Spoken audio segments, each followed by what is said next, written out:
श्री कृष्ण का चुनाव करना का अर्थ क्या है। हमारे जीवन में श्री कृष्ण के चुनाव करने का सबसे पहला अर्थ है गुरु के चरणों में आश्रित होना। और मैं आपसे निवेदन करूं, आप सबका सौभाग्य है कि इस समय इस धरती के ऊपर विद्यमान ज्ञान और आनंद, ये दोनों एक छोर पर दूसरे कोणों पर खड़े हैं। पूरी सृष्टि आनंद के पीछे भिक्षुक की तरह डोल रही है और उसे आनंद की प्राप्ति नहीं हो रही, पर वास्तव में जिसका वक्तव्य, जिसका चरित्र, जिसकी अनुभूति, जिसकी उद्घोषणा, जिसकी योजना, जिसकी परियोजना इस बात का संकेत देती है कि जीवन में ज्ञान ही सर्वोत्तम आनंद की अनुभूति करा सकता है, ऐसे ज्ञान और आनंद से भरे हुए हमारे श्री गीता मनीषी जी का आश्रय ग्रहण करना है, श्री कृष्ण के चुनाव का प्रथम चरण है।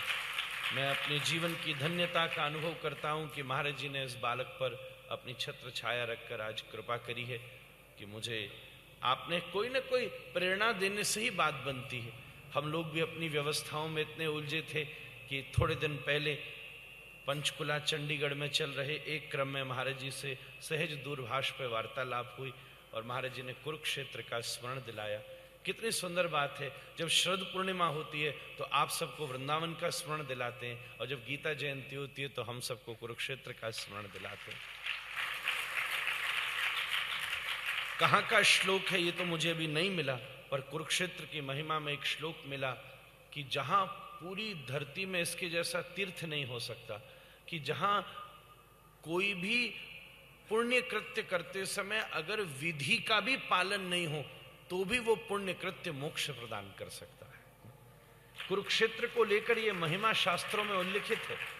आप किसी भी तीर्थ में जाएं, अगर वहां विधि का पालन नहीं हो तो वो विधि के पालन न पूरे होने पर वो कार्य पुण्य प्रदान नहीं कर सकता। पर एकमात्र कुरुक्षेत्र ऐसा तीर्थ है पूरे ब्रह्मांड में कि अगर विधि में भी कोई विधि अविधि पूर्वकम, विधि या अविधि भी हो जाए, परंतु सद्भावना से यहाँ अगर कोई कार्य किया जाए तो वो पुण्य अनंत गुना होकर के जीवन में प्राप्त हो सकता है।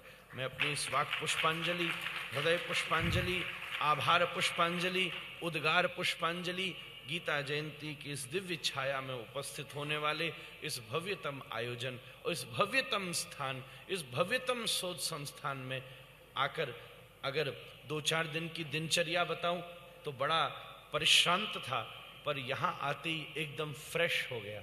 ऐसी अनुभूति यहाँ की ऊर्जा प्रदान कर रही है। उसी भावना के साथ महाराज जी के चरणों में कोटि कोटि प्रणाम करता हुआ, कुछ ज़्यादा बोल गया, पर आपको मालूम है जब जब मैं आया हूँ मैं ऐसी धृष्टता करता रहा हूँ। महाराज जी मेरी धृष्टता से परिचित हैं।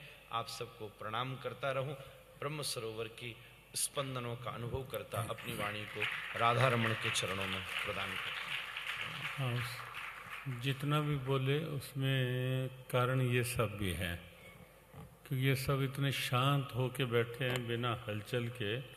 विलम्ब हो गया लेकिन तो भी पूरे पंडाल में शांति, एकाग्रता, इसके लिए आप सबको बहुत बहुत शुभकामना।